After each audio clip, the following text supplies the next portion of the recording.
खबरें दुनिया की, हर खबर सच की तह तक। आप देख रहे हैं न्यूज टाइम। नमस्कार, आप देख रहे हैं न्यूज टाइम। खबर के बुलेटिन में आपका स्वागत है। आइए चलते हैं खास खबर की तरफ। भारतीय जनता पार्टी जिला देहरादून ग्रामीण के अंतर्गत एनफील्ड लॉन विकास नगर में जिला अध्यक्ष मीता सिंह की अध्यक्षता में जिला प्रभारी डॉक्टर विनय रोहेला बजट पर चर्चा के कार्यक्रम में मुख्य अतिथि के रूप में प्रदेश प्रवक्ता सुरेश जोशी के द्वारा दीप प्रज्वलित कर कार्यक्रम का शुभारंभ किया। वहीं वंदे मातरम का गीत गाया गया।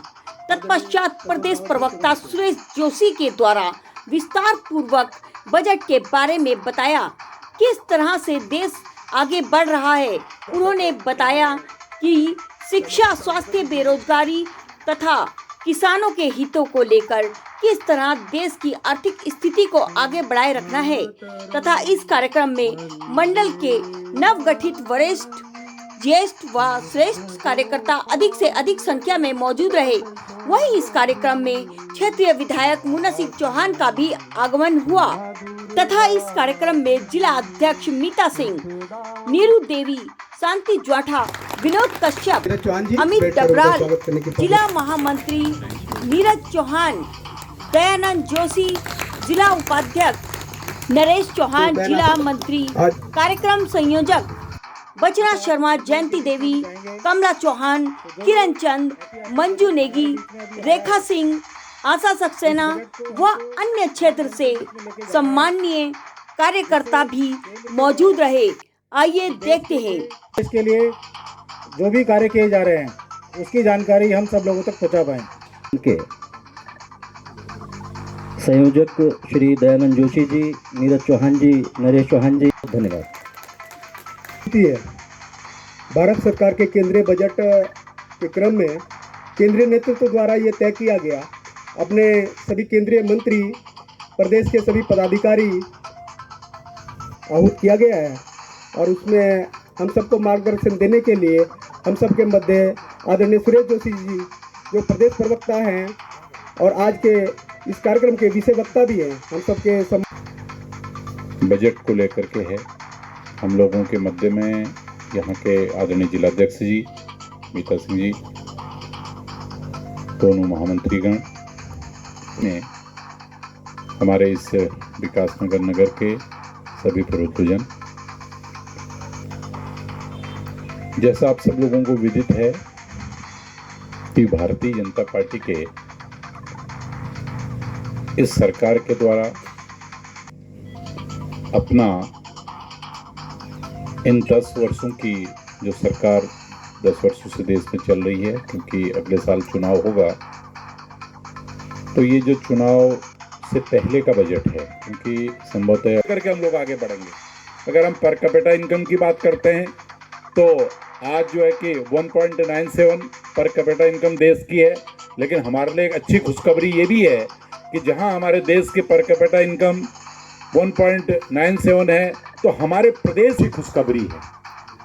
तो उपयोग और हम किस तरह से देश को आगे ले जाना चाहते हैं, ये प्रमाणिकता भी ये सरकार आपको दिखला रही है। इस साल के बजट में जहां एक और जो हमारा मध्यम वर्ग था, मध्यम वर्ग के लोगों के लिए हमने कहा कि भाई आपकी टैक्स की जो सीमा है उसको हम 5 लाख से 7 लाख ले जाना चाहते हैं। उसमें हमने उनके को कहीं न कहीं राहत दी है और उसके साथ साथ हम और दूसरे क्षेत्रों को जोड़ें, जैसे हम कृषि का क्षेत्र जोड़ते हैं, तो कृषि के क्षेत्र में आज इस सरकार ने फैसला लिया कि हम इस देश के अंदर 1 करोड़ किसानों को ऑर्गेनिक खेती की ओर ले जाएंगे। हमने बजट में ये भी फैसला किया है कि अब हमारे पास अगर पैन कार्ड है तो हमारे पैन कार्ड की भी आइडेंटिटी के रूप में वैलिडिटी होगी, यानी वो पैन कार्ड भी हमारा वैलिड माना जाएगा। तो ऐसे सरकार ने आगे बढ़ने का प्रयास किया है। अगर हम रेलवे की बात करते हैं, आज लोग कह रहे हैं कि भारतीय जनता पार्टी की सरकार रेलवे को प्राइवेट सेक्टर में ले जाना चाहती है,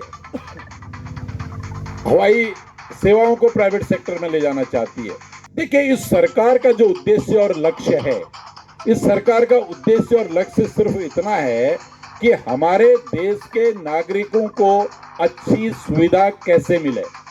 आप ये आज कह सकते हैं कि दुनिया का अगर कोई देश युवा है तो वो युवा भारत है। तो समीक्षाओं में पढ़ रहा था कि वो कह रहे थे कि भाई आने वाले टाइम पे जो भारत की ताकत है, भारत जो बहुत तेजी से आगे बढ़ रहा है, जो भारत नंबर 1 की दिशा में आगे बढ़ रहा है, उसके पीछे का सबसे बड़ा कारण क्या है कि अभी भी आने वाले, जैसे अभी कल एक सेंसस में मैं देख रहा था कि वाशिंगटन पोस्ट ने किसी ने सेंसस डाला था, उन्होंने कहा कि आने वाला जो अप्रैल है उस अप्रैल में दुनिया की सबसे बड़ी आबादी का देश हिंदुस्तान हो जाएगा। तो या दुनिया के लोगों को लग रहा है कि यार भारत सबसे बड़ी आबादी हो जाएगी, लेकिन वो जो रिसर्च के लोग हैं उनको इस बात की चिंता नहीं है कि भारत बड़ा हो जाएगा। उनको चिंता इस बात की है कि भारत के अंदर भारत बड़ा तो हो रहा है, लेकिन इस देश की युवा आबादी भी उसी उस पर आगे बढ़ रही है। यानी जो एक डाटा ये भी है कि 1950 में हिंदुस्तान के अंदर कल्प हो सकता है, क्योंकि युवा जोश एक ऐसा जोश होता है कि उसके अंदर एक दृढ़ शक्ति होती है, एक संकल्प होता है कि भाई इस विषय को करना ही करना है। लेकिन एक एज के बाद वो चीज हम करने में समर्थ नहीं रहते। हूँ कि बजट में भी इसीलिए जो हमारी युवा की ताकत है, जो हमारी युवा की शक्ति है, उस जनपद एक उत्पाद यानी भारत है, तो देहरादून जिले में क्या चीज प्रमुख है, तो उसके लिए भारत सरकार बजटी प्रोविजन भी सरकार ने रखा है कि भाई उस जिले में जो वहाँ का काश्तकार होगा, जो वहाँ का बेरोजगार होगा, जो वहाँ का इंडस्ट्रिस्ट होगा, वो कैसे उस पर काम करके उसको आगे बढ़ाएगा, ये सरकार के द्वारा रखा गया है। साथ ही साथ हम लोगों ने जो सरकार की प्राथमिकता है कि जिनके ऑर्डर से आने शुरू हो गए, हमारे जो हेलीकॉप्टर सभी बन रहे हैं, जैसे हमारा तेजस बन रहा है, ब्रह्मोस बन रहा है, ऐसे कई करके जो बन रहे हैं, उन सब के विदेशों से ऑर्डर आने लग गए हैं। इजराइल जैसा देश भारत सरकार को जो है कि लड़ाकू हेलीकॉप्टर का आदेश दे रहा है। तो कुल मिलाकर के सरकार ये चाहती है कि भाई ये भी बैलेंस हो, और बैलेंस के पीछे का जो सबसे बड़ा कारण है वो ये है कि भाई हमारी इकोनॉमी बढ़ेगी। अगर हम 5 मिलियन ट्रिलियन की बात करते हैं तो वो इकोनॉमी तब बढ़ेगी जब हम अपने विदेशी मुद्रा भंडार को बचाने में कामयाब होंगे। अब पता चला कैसी मुद्रा बचेगी। सरकार बहुत बाहर के देशों पर डिपेंड है। अगर हमको बैटरियां बनानी है, अगर हमको स्वचालित बसें चलानी होंगी, इलेक्ट्रिकल बसें चलानी होंगी, तो इसमें सबसे ज़्यादा बैटरी का प्रयोग होता है। तो बैटरी में लिथेनियम सबसे ज़्यादा प्रयोग होता है। अब लिथेनियम हमने कहाँ से मंगाना है? या तो साउथ अफ्रीकन कंट्रीज से मंगाना है, या हमने चाइना से मंगाना है। तो अब भारत सरकार ने उसकी जो ये 5-7-10 सालों में खोज की है, हो सकता है कि हम लिथेनियम के निर्यातक बन जाएं। ये इस बजट के बारे में कहने का सिर्फ इतना मेरा विषय था। आप सब लोगों का बहुत बहुत धन्यवाद। आपको हमारे बीच प्रदेश कार्यकारिणी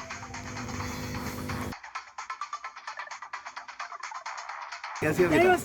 हाँ जी, कैसी है सक्सेना जी?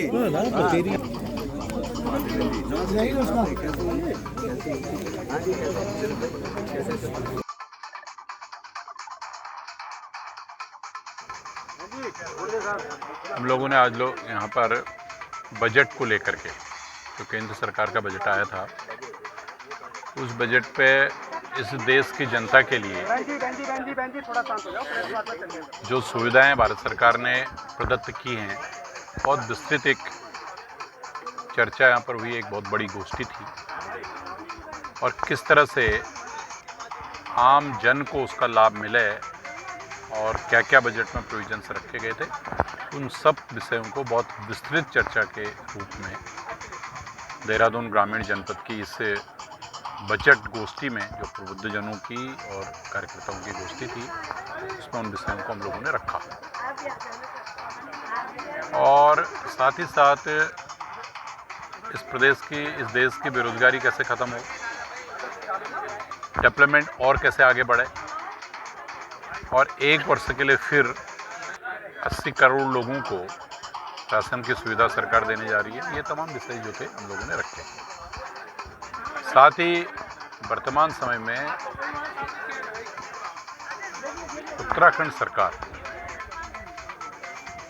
बेरोजगारों को रोजगार देने के लिए और उसमें ट्रांसपेरेंसी कैसे हो, उसके लिए नकल विरोधी अध्यादेश लाई है। भारतीय जनता पार्टी इस नकल विरोधी अध्यादेश का स्वागत करती है और साथ ही साथ जो हमने 2022 के चुनाव में युवाओं के सामने जाकर, जनता के सामने जाकर के वादा किया था कि प्रदेश के अंदर जितने भी पद रिक्त हैं, जो भी बैकलॉग्स हैं, उसको हम सरकार आने के तुरंत भरेंगे और उसके लिए जितनी भी बीच में कठिनाइयाँ आई हैं, उन सब कठिनाइयों को दूर करते हुए सरकार बहुत तेज़ी से आगे बढ़ रही है। कल ही एक परीक्षा हम लोगों ने कराई है, अब अभी 22-23 को दूसरी परीक्षा होनी है।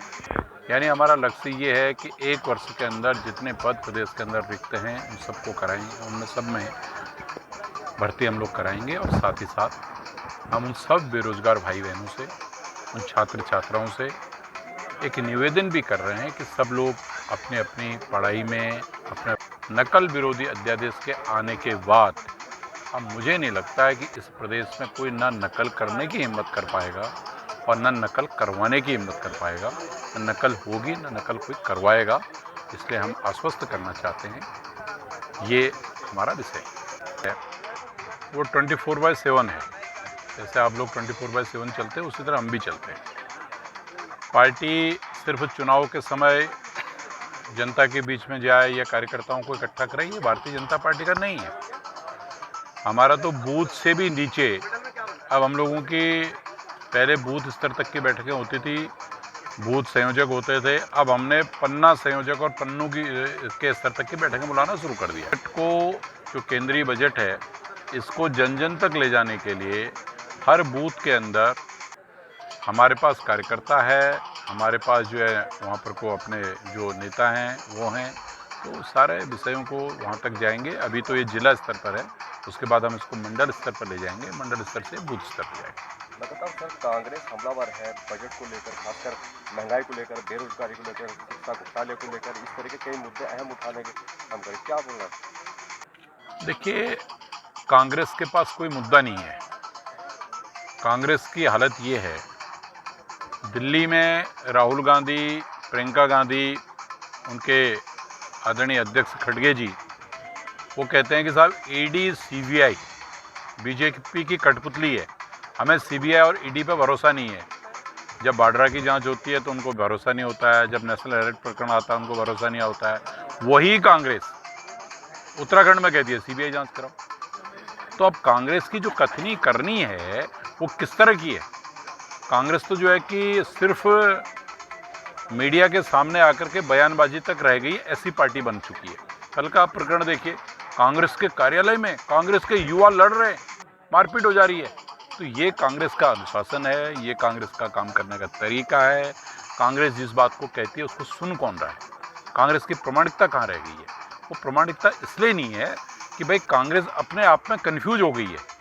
भाई राष्ट्रीय नेता कुछ कह रहा है, प्रदेश का नेता कुछ कह रहा है, जिले का नेता कुछ कह रहा है, मंडल का नेता कुछ कह रहा है। अब आपने 2 दिन पहले कांग्रेस का देखा होगा कि प्रदेश अध्यक्ष जी ने कहा कि करण मेहरा जो उनके पार्टी के उपनेता हैं, उनको हाईकोर्ट नहीं जाना चाहिए था।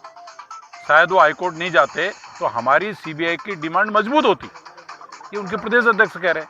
तो ये कन्फ्यूजन क्रिएट खुद ही उनके अंदर है, तो उनकी कौन सुनेगा? Thank you.